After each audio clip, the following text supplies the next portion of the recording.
இந்த விநாயகர் சதுர்த்தி முதல் அடுத்த 2024 விநாயகர் சதுர்த்தி முதல் 2025 விநாயகர் சதுர்த்திக்கு இந்த பலாபலன்கள் 12 ராசிகளுக்கு எப்படி இருக்கும் அப்படிங்கிற இந்த சிறப்பு பதிவில் இந்த விநாயகர் சதுர்த்தியில் பெரிய ப்ளஸ் பாயிண்ட் என்னன்னா, சனிக்கிழமை பிறந்திருக்கனால சனியினால் ஏற்படக்கூடிய கெடுபலன்கள் எல்லாம் நீங்கிருதான். ஒவ்வொரு வருடமும் ஒவ்வொரு கிழமை வருது.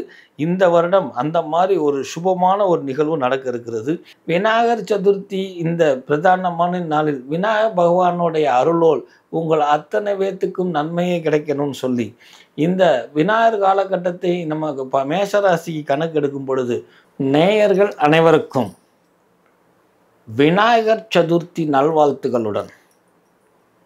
விநாயகர் சதுர்த்தி அப்படின்னு சொல்லக்கூடிய இந்த விநாயகர் சதுர்த்தியில் இருந்து, அதாவது 2024 விநாயகர் சதுர்த்தியில் இருந்து 2025 விநாயகர் சதுர்த்தி முடிக்க நம்ம முதல் கடவுளாகிய விநாயக பகவானுடைய பிறந்த நாளில் இருந்து அவன் அருளால் பிறந்த நம்ம 12 ராசிகள் 27 நட்சத்திரத்துக்கு ரிப்பீட் பண்ணுறேன் 12 ராசிகள் 27 நட்சத்திரத்துக்கு விநாயக பகவான் அருளால் அடுத்த விநாயகர் சதுர்த்தி முடிக்க 12 ராசிகளுக்கு உண்டான பலாபலன்களை பார்ப்போம். கை நிறை கணபதி அப்பமோ டபுள் பொறி அப்படின்னு சொல்லியிருக்கிறாங்க. கை நிறைய ஒரு மண்ணையோ ஒரு மஞ்சளையோ ஒரு மாட்டு சாணத்தையோ ஒரு உப்பையோ நம்ம பிடித்து வைத்தால் அது விநாயகராக ஏற்றுக்கொள்கிறாராம் விநாயக பகவான். அப்போ அவன் எவ்வளோ கருணை உள்ளம் பொருந்தியவன். அதனால சொன்னாங்க கை நிறை கணபதி அப்பமோ டபுள் பொறி. ஒரு எளிமையாக அவனுக்கு ஒரு அப்பமோ அதுவும் இல்லைங்க அவுள் பொறி வைத்தா கூட அவன் உள்ள மகிழ்ந்து உங்களுக்கு உதவ முன் வந்து விடுவானா. உள்ள மகிழ்ந்து உதவக்கூடிய எந்த பாரபட்சமும் இல்லாமல் ஓடி வரக்கூடிய கணபதிங்கிறனால தான் அவனை முழு முதல் கடவுள் அப்படின்னு சொல்லப்பட்டிருக்குது. இன்றைக்கும் நம்ம எந்த விஷயத்தை இது பண்ணாலும் விநாயகரை வணங்காமல் எந்த ஆலயத்திலையும் செய்வது கூட இல்லை. ஆக எல்லோத்துக்கும் முழு முதல் கடவுள் சொல்லக்கூடியது. ஏன் நம்ம நிகழ்வில் இந்த விநாயகர் சதுர்த்தி முதல் அடுத்த விநாயகர் சதுர்த்தி முடிக்க நம்ம இந்த ராசி பலனை எடுத்தோம் அப்படின்னா, அண்டம் சொல்லக்கூடிய இந்த உலகம் விநாயகருடைய வயிற்றில் இருக்குதான். அதனால தான் அவனுக்கு தொந்தி பெருசாக இருக்குது.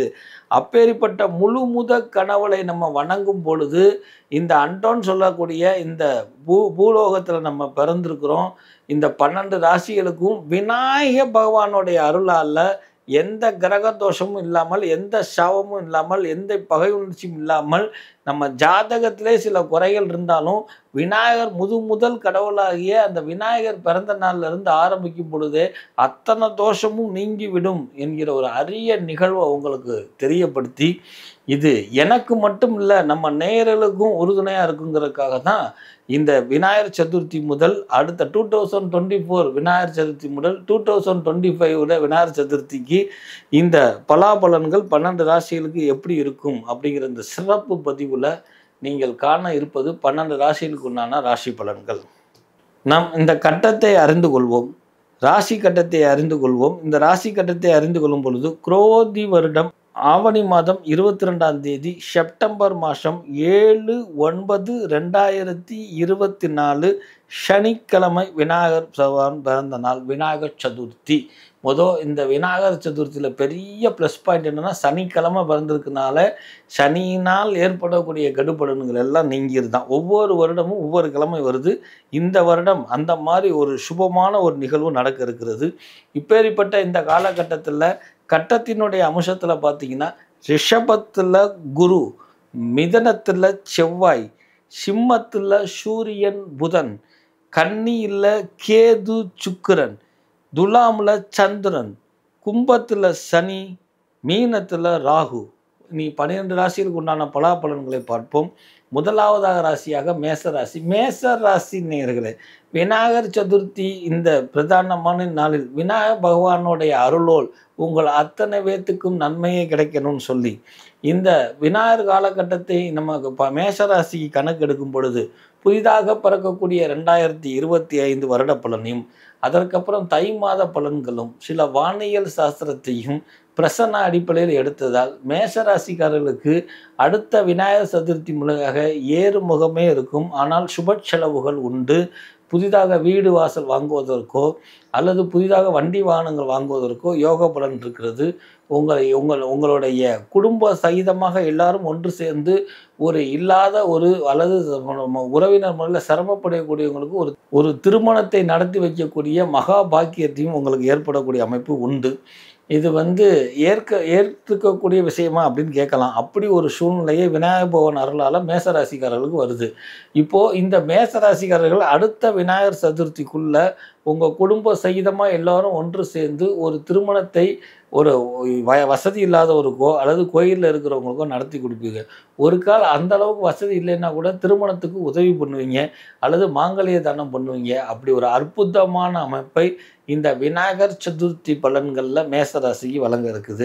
ரெண்டாவது, ஆயுள் பலம் கூடிருச்சு. சமீப காலமாக மேசராசிக்கு சிறு சிறு உபாதைகள் தொந்தரவுகள்லாம் இருந்து படிப்படியாக விடுபட்டு வந்தவர்களுக்கு இனி அந்த ஒரு தொந்தரவே இல்லாத ஒரு காலகட்டத்திலையும் ஒரு ஆயுள் பலத்தை கூட்டு, அதாவது கண்டம் தாண்டிய ஒரு அமைப்பும் கண்டச்சாரம் தாண்டிய அமைப்பும் ஏற்பட்டிருக்குது.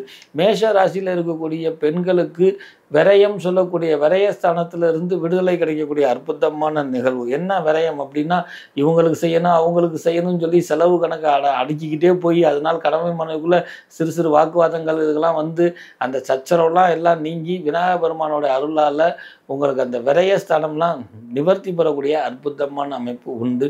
இந்த மேஷராசியில் இருக்கக்கூடிய இப்போ மாணவர்களுக்கு சீரும் சிறப்பான ஒரு அமைப்பு. இடைப்பட்ட காலத்தில் நம்ம பரீட்சையை எதிர்கொள்ள இருக்கிறோம். அந்த புத்தாண்டு காலகட்டத்திலையும் கூட பரீட்சையில் நல்ல மதிப்பும் நீங்கள் நினைத்த ஒரு சூழ்நிலையும், அதாவது சூழ்நிலை நீங்கள் நினைத்த படிப்பு இந்த மார்க் இருந்தால் தான் இந்த படிப்புக்கு போக முடியும் அப்படின்னு ஒரு சூழ்நிலையும் உங்களுக்கு ஏற்பட இருக்கிறது. அதுபோக இந்த மேசராசியில் இருக்கக்கூடிய பிரிந்து இருந்தவர்கள், குடும்ப சகிதமாக குழந்தைகள் பிரிந்து இருந்தவர்கள், கணவன் மனைவி வெளிநாட்டில் வேலையில் இருந்தவர்கள் அல்லது குடும்ப சகிதமாக தாய் தந்தையரை பிரிந்தவர்களெல்லாம் கூட்டு குடும்பமாக மகிழ்ச்சியாக வாழக்கூடிய அமைப்பையும் அடுத்து வரக்கூடிய விநாயகர் சதுர்த்திக்குள்ளே இந்த மேசராசிகளுக்கு ஏற்பட்டு இருக்குது. அது கூடுதல் அம்சமாக கண் திஷ்டிகள் இது நீங்குவதற்கும், வீட்டில் இருக்கிற வயதான முதியோர்கள் முடியாமல் இருக்கக்கூடிய காலகட்டத்தில் அவர்களுக்கும் ஒரு முன்னேற்றமான அமைப்பை ஏற்படுத்தி, இந்த மேசராசி வீட்டில் இருக்கிறவங்களுக்கு வீட்டில் முடியாதவங்க இருந்தால் அவங்களுக்கும் உடல் ஆரோக்கியத்தை மேம்படுத்தி முன்னேற்றம் கொடுக்கக்கூடிய அற்புதமான அமைப்பும் கொடுக்கக்கூடிய இந்த பலாபலன்களில் மேஷராசிக்கு ரொம்ப அற்புதமாக இருக்குது. இவங்க பிரதானமாக வருட பலனையும் எடுத்துக்கிறோம். இந்த வருட பலன்கள் முற்றும் போகாமல் என்ன செய்யணும் என்ன செய்யக்கூடாதுன்னா, ஆலய வழிபாடை வாதந்தோறும் வளர்பிறை காலகட்டத்தில் வைத்து கொண்டால் உங்களுக்கு பிடித்த இஷ்ட தெய்வமோ அல்லது குலதெய்வமோ அல்லது ஒவ்வொரு ஊரிலோ அல்லது பாடல் பெற்ற ஸ்தலங்களோ இதற்கெல்லாம் வளர்பிறை காலகட்டத்தில் மேசராசி என்பவர்கள் இந்த விநாயகர் சதுர்த்தி முதல் அடுத்த விநாயகர் சதுர்த்தி வரை ஆலய வழிபாடுகளை வைத்து கொண்டால், வளர்பிறையில் நீங்கள் வைத்துக்கொள்ளும் பட்சத்தில் சுபிட்சம் ஏற்படும், பொருளாதார அபிவிருத்தி ஏற்படும், உங்களுடைய விரைய செலவு குறைக்கப்படும், உங்கள் உடன் பிறந்தவர்களுடன் ஏற்பட்டக்கூடிய சிறு சிறு வாக்குவாதங்கள் பகை உணர்ச்சி மாறப்படும். அது ஒரு பெரிய நிகழ்வு, யாரும் செய்யாத ஒரு பெரிய நிகழ்வை நடத்தி காமிக்கக்கூடிய அமைப்பு இயற்கையிலே இருந்தாலும் அதற்கும் பொருளாதாரம் வேணும் இல்லையா, அந்த பொருளாதாரமும் உங்களுக்கு கிடைக்கக்கூடிய அமைப்பு. பொருளாதாரம் இருந்தாலும் கூட அதை மாற்றி பெரிய ஒரு அமைப்பை கொடுக்கக்கூடிய அற்புதமான நிகழ்வு இந்த மேசராசியில் இருக்கிறவங்களுக்கு இந்த விநாயகர் சதுர்த்தி முதல் அடுத்த விநாயகர் சதுர்த்தி முடிக்க இருக்குது. இப்பேற்பட்ட சிறப்பு பெற்றவர்கள் இந்த விநாயகர் சதுர்த்தியிலிருந்து எந்த மாதிரி விநாயகரை வழிபட்டால் சிறப்பு பெறும் அப்படின்னு ஒரு விநாயகர் ஆலயத்தை பார்ப்போம். மேசராசிக்காரர்கள் பிரதானமாக வணங்க வேண்டிய விநாயகர் ஆலயம்னு எடுத்திங்கன்னா, உடுப்பி டு மூகாம்பியா போக வரையக்கூடிய ஹைவேஸில் ஆனக்கொட்டா அப்படின்னு சொல்லக்கூடிய ஒரு ஸ்தலம் இருக்கிறது. விநாயகர் பகவான் அந்த யானை ரூபமாக அங்கே நேச்சுரலாக உட்கார்ந்துருக்கக்கூடிய அற்புதமான அமைப்பு உண்டு. இந்த விநாயகர் கோயிலுக்கு சென்று வணங்குவது அல்லது அந்த விநாயகர் கோயில் படத்தை வைத்து வணங்கி கொண்டு வருவது காரியத்தடையை நிவர்த்தி பண்ணும், காரிய வெற்றியை கொடுக்கும், கரும வினை பயன் தொலையக்கூடியதற்கு மேஷராசிக்காரர்கள் இந்த வருடம் சென்று வணங்க வேண்டிய அற்புதமான ஆலயம் ஆனக்கொட்டாவில் இருக்கக்கூடிய அந்த ஆனைமோனை வணங்குங்கள். அளவில்லாத ஆனந்தம் பெறுங்கள்.